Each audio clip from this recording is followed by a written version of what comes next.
welcome. At the tone, please record your message.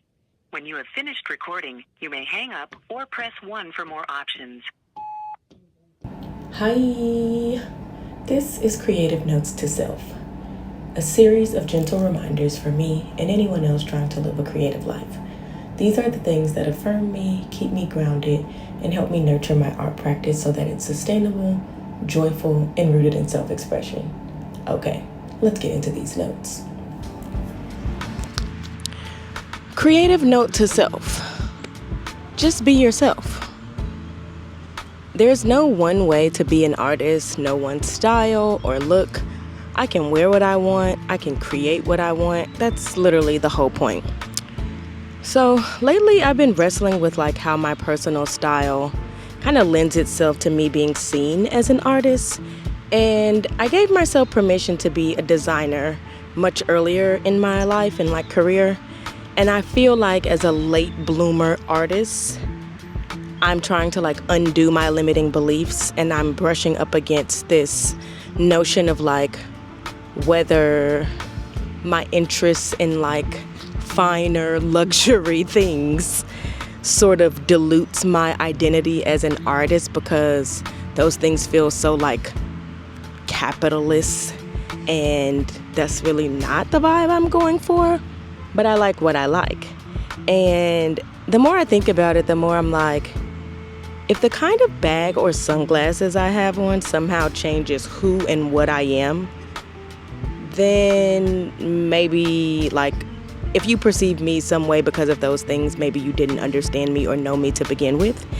And I also need to feel intrinsically those things are indicative of a small piece of my good taste, I would say, but they don't define me.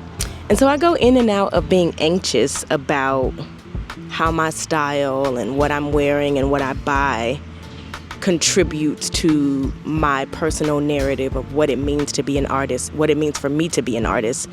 And I don't want to be anxious about it anymore. And so I've kind of settled on the idea that I can't really spend my brain power worrying about some hypothetical judgment that I've literally never received.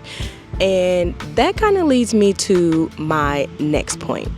So what makes you an artist, for me, what makes me an artist, I think, is having the courage to be myself, and the courage to honor my culture, my influences, my taste, my preferences, and really harness those things to create a life that I want to live, to create art that I love and is fulfilling, and to have a art practice with longevity that feels sustainable and fulfilling.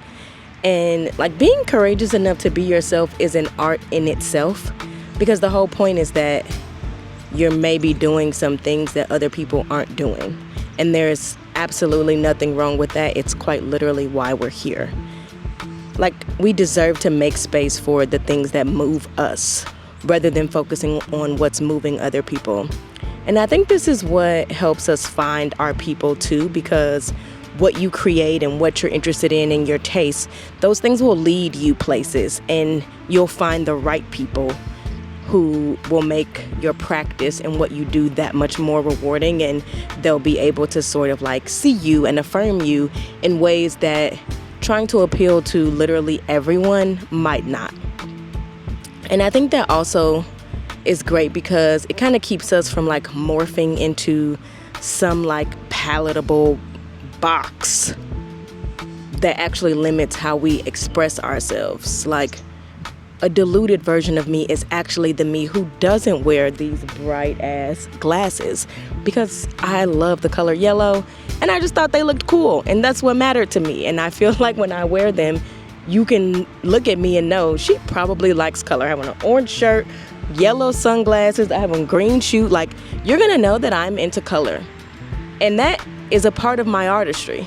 And so why would I be saying no to the things that are sort of pulling me towards them or drawing my interest if my goal is to come home to myself and recenter what interests me as a way to sort of have influences to guide my work and what I sort of turn all of that stuff into, if that makes any sense. So overall, I think for me, what this looks like is letting the whimsy flow into my work and adding those silly elements or things that you might not expect, and obviously having my love of color kind of come through my paintings. But it's also going down the rabbit holes and learning about niche art styles and aesthetics, and it's trusting my taste enough to let it guide me and have that influence what I ultimately create and what is my life's work, which is truly figuring out a myriad of ways to express myself on a canvas or in some medium. And so that for me is like really exciting, and it makes the world feel like it's opening up for me rather than me having to be confined into what I think it means or looks like to be an artist. It looks like whatever I wake up and decide I want my day to look like. It looks like I came to the park to record this because I literally was driving and I'm like, I would like to go sit in the park and talk about my feelings. And so that's what I'm doing. And this will help me feel freer when I go back home from the park and paint and not feel like I'm having these ideas kind of clogging up my brain.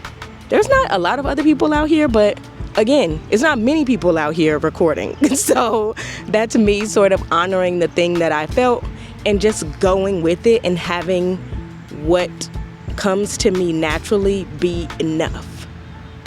It's good enough, it's great enough. Period.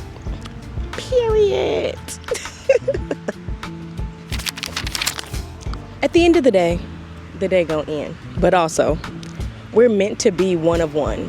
What Beyonce say? I'm one of one, the only one. Beyonce said it, so it's a fact. We are literally meant to be one of one. There's this Lil Baby line too that I always come back to. I can't remember what song it is right now, but it's like my biggest fear is ending up where you should be. And it really stuck with me from the first time I heard it because that's really like actually my biggest fear. I don't want to be anyone else. I already know that like doesn't end well because it's not who I'm supposed to be. And so for me, anxious as I might be, I could not imagine moving through this world with someone else's interests. I love what I love. I wouldn't trade my sensitivity, intuition, silliness, or mile-a-minute brain for anyone else's lot in life. And it's kind of weird to be saying that, but it does spark like a spirit of gratitude and just like I'm so grateful to have made it to this place where I feel like who I am right now in this moment is more than enough. And I love who I am and who I'm becoming. And you don't get there trying to be someone else or prioritizing what's important to other people and people pleasing, which is a whole other thing that I have a long history with. But you know what? We move, we grow. And I think this is a sign and like reflection of that growth. And so that makes me really happy and just like, hey, when I really started to lean into who I am and what I like, my art practice just opened up. And I would like to sustain that and be able to continue to center my own interests over what's trendy or what might sell or what other people like. No, because the people who are drawn to you were drawn to you because of who you were and what you showed them. Keep doing that. So babes, cliches are there for a reason. Everyone else is truly already taken, and it's a lot of dupes. So just be yourself. You're the best at it. See y'all next time. Bye. This is me being myself. Ridiculous. Okay, for real. I'm out. See y'all next time. Thanks for watching. Don't forget to like and subscribe. I don't know what the hell is wrong with me. Anyway, what the hell? What the hell, Maybe this will go in the outtakes. This is a personality post. Okay, bye.